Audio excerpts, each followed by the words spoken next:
நதிக்கரை நாகரிகம் என்று சொல்லப்பட்ட இந்த மக்கள் கூவம் நதி ஒரு காலத்தில் புண்ணிய நதியாக இருந்தது.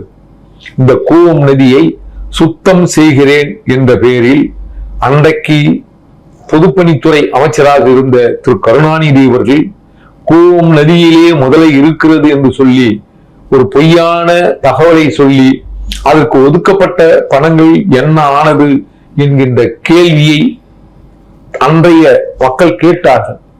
ஒரு கூவம் நதியை சுத்தப்படுத்த வேண்டும் என்று சொன்னால் கூவம் நதி கரையில் கலக்கிற சாக்கடைகளை முதல் தடுத்து நிறுத்த வேண்டும்.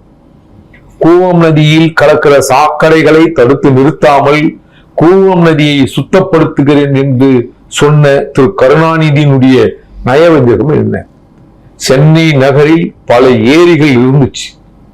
இன்றைக்கு இருக்கிற லேக் ஏரியா அப்படின்ற பகுதி கூட, வள்ளுவர் கோட்டம் அமைந்திருக்கிற பகுதியெல்லாம் கூட ஒரு காலத்தில் ஏரியாக இருந்தது. அந்த ஏரிகளை துத்தி இந்த திரு கருணாநிதி அவர்கள் பெரும்பாலான ஏரிகளை துட்டு தமிழனுக்கு முறையாக கிடைக்க வேண்டிய குடிநீர் பஞ்சத்தை உருவாக்குற வேலையை திரு கருணாநிதி அவர்கள் மறைமுகமாக திட்டமிட்டு இது போன்ற செயல்களை செய்து முடித்தார்.